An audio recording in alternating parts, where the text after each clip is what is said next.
اعوذ باللہ من الشیطان الرجیم بسم اللہ الرحمن الرحیم السلام علیکم۔ انفام ڈانگ بھی آپ کو خوش آمدید کہتے ہیں اور میں آپ کا میزبان غلام مصطفیٰ آپ کی خدمت میں حاضر ہوں۔ دنیا کے آخری چند سال کیسے گزریں گے؟ پیارے دوستو، بحیثیت مسلمان ویسے تو ہمیں ہر لمحے آخرت کی تیاری کرنی چاہیے اور قیامت کے لیے تیار رہنا چاہیے، کیونکہ زندگی ہر شخص کے لیے غیر متوقع ہے۔ جس کی زندگی کا اختتام ہو گیا اس کے لیے قیامت ہے، لیکن باقاعدہ دنیا کا ہمیشہ کے لیے خاتمہ ہو جانا ہی اصل قیامت ہے، جس کے بارے میں ہمیں پہلے سے ہی بتا دیا گیا ہے۔ کئی احادیث مبارکہ میں قیامت برپا ہونے کے حوالے سے نشانیاں بتائی گئیں جو آج ہم اپنے رب کی طرف سے پوری ہوتی ہوئی دیکھ رہے ہیں۔ کئی حدیث میں ان حالات و واقعات کے بارے میں بات ہوئی ہے جو قرب قیامت کے وقت پیش آئیں گے، جیسا کہ تیسری جنگ عظیم کا شروع ہونا، جس کے آثار آج ہم دیکھ رہے ہیں۔ اسی طرح قرآن و حدیث میں بیان کی گئی کئی پیشگوئیاں ایسی ہیں جو پوری ہو چکی ہیں اور کئی نشانیاں ایسی ہیں جو اپنی تکمیل کے مراحل پورے کر رہی ہیں۔ روایات میں یہ بھی بیان ہوا ہے کہ قرب قیامت کے نزدیک جب دجال کا ظہور ہوگا تو اس وقت جو مسلمان دنیا میں ہوں گے انہیں وہ کچھ اس طرح سے ورگلائے گا، اپنے آپ کو ایک ایسے مسیحا کے روپ میں پیش کرے گا کہ کمزور ایمان والے مسلمان اس کی پیروی میں لگ جائیں گے، اسے حضرت عیسیٰ کا ایک روپ سمجھتے ہوئے اپنے ایمان کو داؤ پر لگا بیٹھیں گے۔ احادیث کا مطالعہ کرنے پر معلوم ہوتا ہے کہ حضور نبی کریم صلی اللہ علیہ وآلہ وسلم نے مسلمانوں کو آگاہی دے دی کہ دجال کی آمد سے 3 سال پہلے دنیا کے حالات ایک خاص ڈگر پر چل رہے ہوں گے۔ اس دور کی بڑی نشانیوں میں سے ایک نشانی یہ ہوگی کہ اس وقت بیل مہنگے اور گھوڑے سستے ہوں گے، جس کی وجہ سے یہ بیان کی گئی کہ اس دور میں سب سے پہلے دنیا بھر کے انسانوں کو شدید قحط سالی کا سامنا ہوگا۔ چنانچہ بھوک کے مارے کھانے کے لیے لوگ بیلوں کی مدد سے کھیتی باڑی کریں گے، جبکہ جنگوں اور سواری کے لیے گھوڑوں کا استعمال متروک ہو جائے گا۔ لوگ بھوک اور پیاس کے معاملے میں سخت ترین تکلیفیں اٹھائیں گے۔ 3 سال تک شدید قحط سالی رہے گی، جس کے پہلے سال اللہ تعالیٰ 1/3 بارش اور زمین کو 1/3 پیداوار روک دینے کا حکم دے گا۔ دوسرے سال 2/3 اور تیسرے سال بارش اور زمینی پیداوار کو مکمل طور پر روک دینے کا حکم الہی ہوگا۔ چنانچہ زمین بالکل خشک اور بنجر ہو جائے گی، نہ کوئی گھاس اگے گی اور نہ ہی کوئی سبزی وغیرہ، لہٰذا تمام قسم کے گھاس چرنے والے چوپائے قحط سے ہلاک ہو جائیں گے، کوئی باقی نہیں بچے گا سوائے اس کے جسے اللہ چاہے۔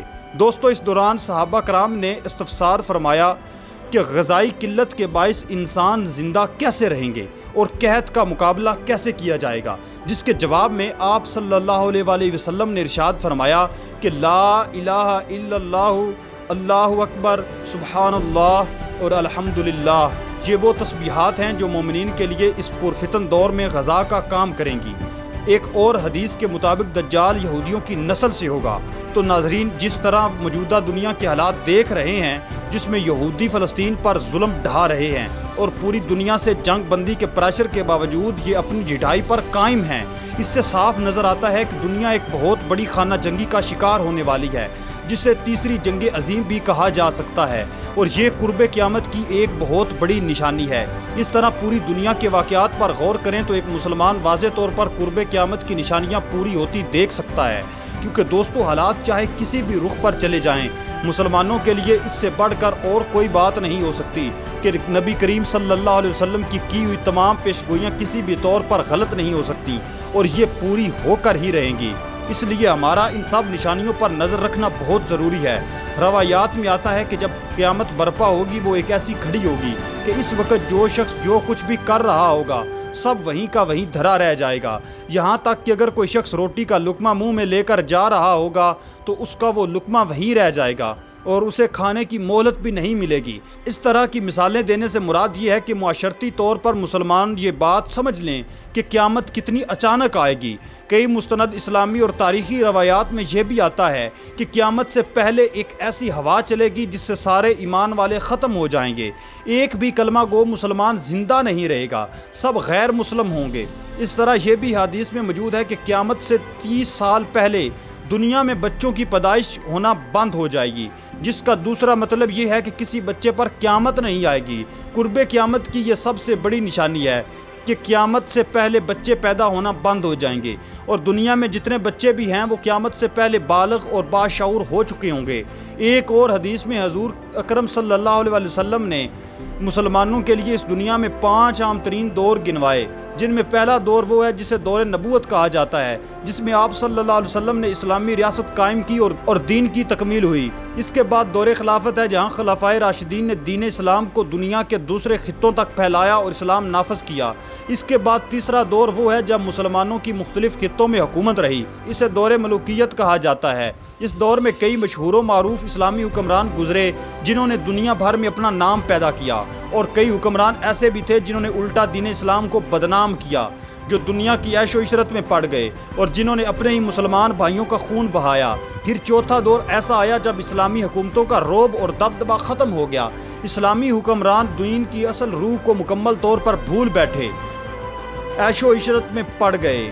انہوں نے اپنے بزرگوں کی میراث کو پوری طرح کھو دیا اور اسلامی ریاستیں بکھرتی چلی گئیں اور امت کا شرازہ بکھر گیا۔ دور غلامی کہلاتا ہے، جب مسلمان حکمران مغربیت کی غلامی کا شکار ہو گئے اور مسلمان دنیا بھر میں رسوا ہونے لگے۔ آج ہم اس دور پر غور و فکر کریں تو پتہ چلتا ہے کہ ہم ابھی تک اسی دور غلامی میں جی رہے ہیں۔ آج بھی ہم اس دور مغرب کے غلام ہیں۔ اسلامی ریاستوں میں رہنے کے باوجود ہمارا ملکی نظام، ہمارا بجٹ، ہمارا معاشی و معاشرتی سسٹم ایک ایک چیز ان کے مطابق چل رہی ہے۔ سب کچھ ڈالرز کے مطابق چل رہا ہے، تو بات ثابت ہو جاتی ہے کہ ابھی تک وہی چوتھا دور چل رہا ہے جو ابھی ختم نہیں ہوا۔ اس کے بعد ہی ایک ایسا دور، ایک ایسا وقت آئے گا جب مسلمان ایک عالمی عروج دیکھیں گے۔ یہ وہی 5واں دور ہوگا جس کے بارے میں کریم آقا صلی اللہ علیہ وسلم نے اپنی حدیث میں بیان فرمایا ہے۔ صحیح مسلم کی ایک اور حدیث حضرت ثوبان رضی اللہ تعالیٰ عنہ نے روایت کی ہے کہ جس میں وہ فرماتے ہیں کہ آپ صلی اللہ علیہ وسلم نے ارشاد فرمایا کہ اللہ تعالیٰ نے میرے لیے پوری زمین کو لپیٹ دیا ہے، یہاں تک کہ میں نے اس کے سارے مشرق دیکھ لیے اور سارے مغرب، اور ان کو مجھ سے میری امت کی حکومت ان تمام علاقوں پر قائم ہو کر رہے گی جو مجھے زمین کو لپیٹ کر اور سکیڑ کر دکھا دیے گئے ہیں۔ اس حدیث سے یہ ثابت ہوتا ہے کہ قیامت سے پہلے یہ بھی ہو کر رہے گا۔ امت مسلمہ عالمی حکمرانی استعمال کرے گی۔ اس وقت مسلمانوں کی حالات دیکھیں، مسلمان ذبح حالی کا شکار نظر آتے ہیں۔ عالمی حکمرانی کے آثار تو نظر نہیں آتے، لیکن ہمارا ایمان اور ہمارے عقیدے کی مضبوطی ہمیں اس بات کا یقین دلاتی ہے کہ قیامت سے پہلے کریم آقا صلی اللہ علیہ وسلم کے بیان کردہ ہر پیش گوئی پوری ضرور ہوگی، یہاں تک کہ ہمیں حالات ایسے نہ لگیں، لیکن یہ بھی ہو کر رہے گا کہ اسلام پوری دنیا میں پھیلے گا۔ پیارے دوستو، یہ وہ حدیث ہیں جو ایک مسلمان کے لیے ایک امید کی کرن ہیں۔ ہماری آج کی یہ ویڈیو آپ کو کیسی لگی؟ اپنی قیمتی رائے کا اظہار نیچے کمنٹ سیکشن میں لازمی کیجیے گا۔ اگر آپ لوگ مزید ایسی ویڈیوز دیکھنا چاہتے ہیں تو اپنے اس یوٹیوب چینل انفارم ڈنگ کو لازمی سبسکرائب کر لیں اور گھنٹی کے بٹن پر لازمی پریس کر لیں تاکہ آپ کا اور ہمارا یہ تعلق آپس میں برقرار رہ سکے۔ نیکسٹ ویڈیو تک اللہ نگہبان۔